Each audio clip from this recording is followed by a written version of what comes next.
30 বছরের বিবাহিত জীবন, আর সেই বিবাহিত জীবনে কোল আলো করে আসেনি একটাও সন্তান, অর্থাৎ নিঃসন্তান দম্পতি। এক দম্পতির কাছে, এক মায়ের কাছে, এক মহিলা যখন তার বিয়ে হয় তখন তিনি, তার স্বামী, তার স্ত্রী একসঙ্গে যারা ঘর করেন, প্রত্যেকের একটা আশা থাকে, বেশিরভাগ মানুষের একটা আশা থাকে যে আমি মা ডাক শুনবো, আমি বাবা ডাক শুনবো। 58 বছর বয়স হয়েছে তার, সেই তিনি এখনো বাবা ডাক শুনতে পাননি। সেই দম্পতি এখনো কোলে সন্তান পাননি, অর্থাৎ 30 বছরের যে বিবাহিত জীবন, সেই বিবাহিত জীবনে হয়নি কোনো সন্তান, নিঃসন্তান দম্পতি।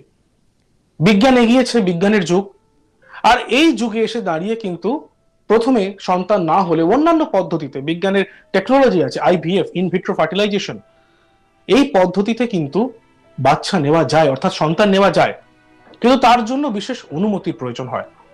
মানে ভাবুন, তিনি সন্তান নিতে চাইছেন এবং 58 বছর বয়স হয়ে গিয়েছে, 30 বছরের বিবাহিত জীবন, কতটা বেদনাদায়ক বিষয়টি। কিন্তু এই অবস্থাতে দাঁড়িয়ে তিনি যখন সন্তান নিতে চাইছেন, তিনি যখন সন্তান নেওয়ার জন্য আবেদন করছেন, তখন স্বাস্থ্য ভবনের কাছ থেকে তিনি প্রয়োজনীয় অনুমতি পাচ্ছেন না।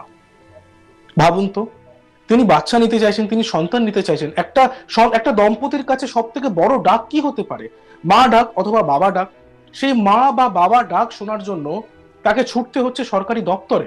হ্যাঁ, কিছু নিয়ম আছে, সেই নিয়ম পালন করার জন্য, সেই নিয়মের জন্য তাকে ছুটতে হয়, কিন্তু ছোটার পরে সেই অনুমতি যখন তারা না পান, এই অবস্থায় সেই মা বাবা হবার আশায় সেই দম্পতি ছুটেছেন কোর্টে, কোর্টের দরজা নাড়িয়েছেন, কোর্টের কাছে গিয়ে বিচার চেয়েছেন যে আমরা মা বাবা হতে চাই, আমাদেরকে সাহায্য করুন। আর সেইখানে গিয়ে তাদের কাছে প্রশ্ন এসছে, তাদের কাছে তাদের প্রশ্ন এসছে, আপনারা কি সামলাতে পারবেন? কারণ আপনাদের যে বয়স, এই বয়সে আপনারা যদি সন্তান নেন, তাহলে কি আপনারা পারবেন সামলাতে? কারণ সত্যি তো, আপনাদের 58 বছর বয়স হয়েছে, আর কত বছর তারপরে আপনারা একটা সন্তান বাচ্চাকে মানুষ করবেন, তার খেয়াল রাখার চেষ্টা করবেন। এত বছর পেরিয়ে এসছে, এরপরে আপনারা কিভাবে মানুষ করবেন? আর এই প্রশ্ন তুলেছেন বিচারপতি, হাইকোর্টের বিচারপতি অমৃতা সিনহা। অর্থাৎ 30 বছরের বিবাহিত জীবন, নিঃসন্তান দম্পতি, মা বাবা ডাক শোনার জন্য তারা আকুল হয়ে গেছেন কোর্টে। আর এই বিষয়ে আমাদের প্রতিনিধি মানুষ নস্করের একটি প্রতিবেদন আমরা দেখব। দীর্ঘ 30 বছরের বিবাহিত জীবনে আসেনি কোনো সন্তান। সন্তান না হওয়ার জন্যে কলকাতার কাশীপুরের এক দম্পতি তারা সিদ্ধান্ত নেন যে টেস্ট টিউব বেবির মাধ্যমে তারা তাদের উত্তরাধিকার বা বংশ রক্ষা যাকে বলে সেটা তারা করবেন। সেই অনুযায়ী তারা PHS ফার্টিলিটি সেন্টার, একটি সেন্টার, কলকাতারই একটি সেন্টারের সাথে যোগাযোগ করেন। কিন্তু সেন্টারের তরফে জানানো হয় যে যেটা দেশের আইন, সেই আইন অনুযায়ী এই দম্পতির মধ্যে যিনি হাজবেন্ড রয়েছেন, অর্থাৎ পুরুষ সদস্য যিনি, তার যে বয়স, সেই বয়স আইন অনুযায়ী অতিক্রান্ত হয়ে গেছে। ফলে এই বয়সে তাদেরকে অনুমতি দেওয়া সম্ভব নয়। বাধ্য হয়ে ওই দম্পতি রাজ্যের স্বাস্থ্য দপ্তর বা স্বাস্থ্য ভবনের সাথে যোগাযোগ করেন। বিকাশ ভবনে যে দপ্তর রয়েছে সেখানে তারা যোগাযোগ করেন। সেখানে দপ্তরের তরফেও জানানো হয় যে এই দম্পতির বয়স অতিক্রান্ত হয়ে গেছে, ফলে এখনই অনুমতি দেওয়া সম্ভব নয়। বাধ্য হয়ে যাতে তাদের সন্তান আসে বা সন্তান তারা যাতে IVF পদ্ধতিতে, অর্থাৎ টেস্ট টিউব বেবির মাধ্যমে যাতে তাদের সন্তান হয়, সেই জন্য তারা কলকাতা হাইকোর্টের দ্বারস্থ হয়েছিলেন। বিচারপতি অমৃতা সিনহার এজলাসে মামলা দায়ের হয়েছিল। সেই মামলায় বিচারপতি বিষয়টি শোনার পর এবং বিষয়টির গুরুত্ব অনুধাবন করার পর তিনি এই দম্পতিকে জানিয়েছেন আপাতত কয়েকদিন সময় দিতে। তিনি এই বিষয়টি নিয়ে পড়াশোনা করবেন, পড়াশোনা করে তারপর এই বিষয়ে নির্দেশ দেবেন। শুক্রবার এই মামলায় নির্দেশ দিতে চলেছেন বা দিতে পারেন বলে আমরা আদালত সূত্রে জানতে পাচ্ছি। কলকাতা হাইকোর্ট সূত্রে যেটা জানা যাচ্ছে যে কলকাতার কাশীপুর এলাকার এক দম্পতি, তারা কলকাতা হাইকোর্টের দ্বারস্থ হয়েছেন। তাদের 1994 সালে তাদের বিবাহ হয়, কিন্তু এই দীর্ঘ 30 বছরের বিবাহিত জীবনে তাদের কোনো সন্তান হয়নি। বিভিন্ন রকম সমস্যার জন্য সন্তান হয়নি এবং পুরুষ সদস্য যিনি আছেন তার বয়স বর্তমানে 58।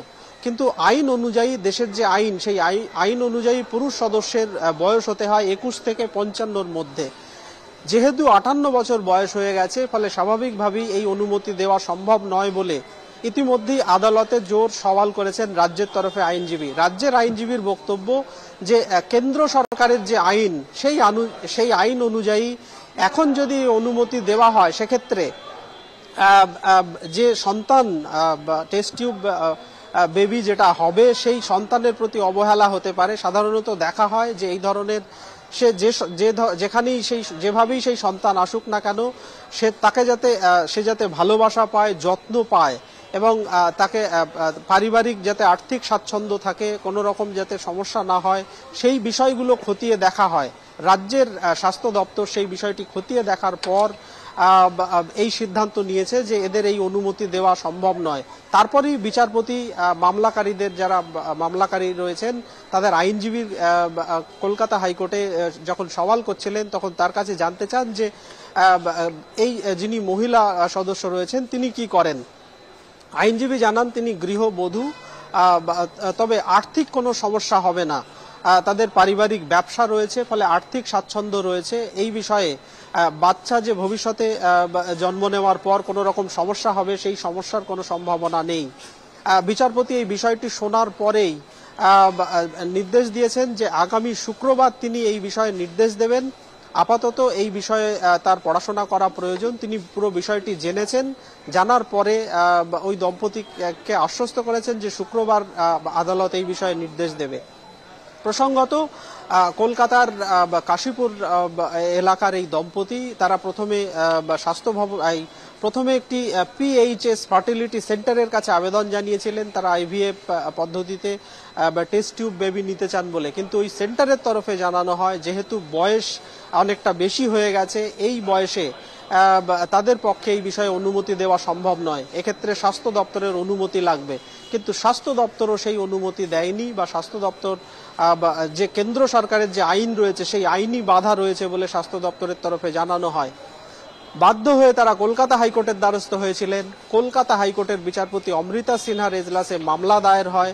সেখানে বিচারপতির এজলাসে ওই দম্পতি জানান তাদের কোনো রকম আর্থিক স্বাচ্ছন্দ্যের অভাব নেই, তাদের পারিবারিক ব্যবসা রয়েছে, ফলে বাচ্চার যত্ন বা খেয়ালের ব্যাপারে কোনো রকম অবহেলা হবে না। সেই বিষয়টি তারা আদালতকে আশ্বস্ত করেছেন। বিচারপতি অমৃতা সিনহা বিষয়টি জানার পর আপাতত শুক্রবার পর্যন্ত অপেক্ষা করতে বলেছেন ওই দম্পতিকে। শুক্রবার তিনি এই বিষয়ে নির্দেশ দেবেন। আপাতত কলকাতা হাইকোর্ট বা বিচারপতি অমৃতা সিনহা কি নির্দেশ দেয় সেদিকেই আমাদের লক্ষ্য থাকবে। তবে কলকাতা হাইকোর্ট যদি এই বিষয়ে অনুমতি দেয় সেক্ষেত্রে একটি অত্যন্ত গুরুত্বপূর্ণ নির্দেশ বা অন্যতম বলা যায় যে একটা ঐতিহাসিক রায় হতে। দেখতে থাকুন আজ তাক বাংলা, সাবস্ক্রাইব করতে ভুলবেন না।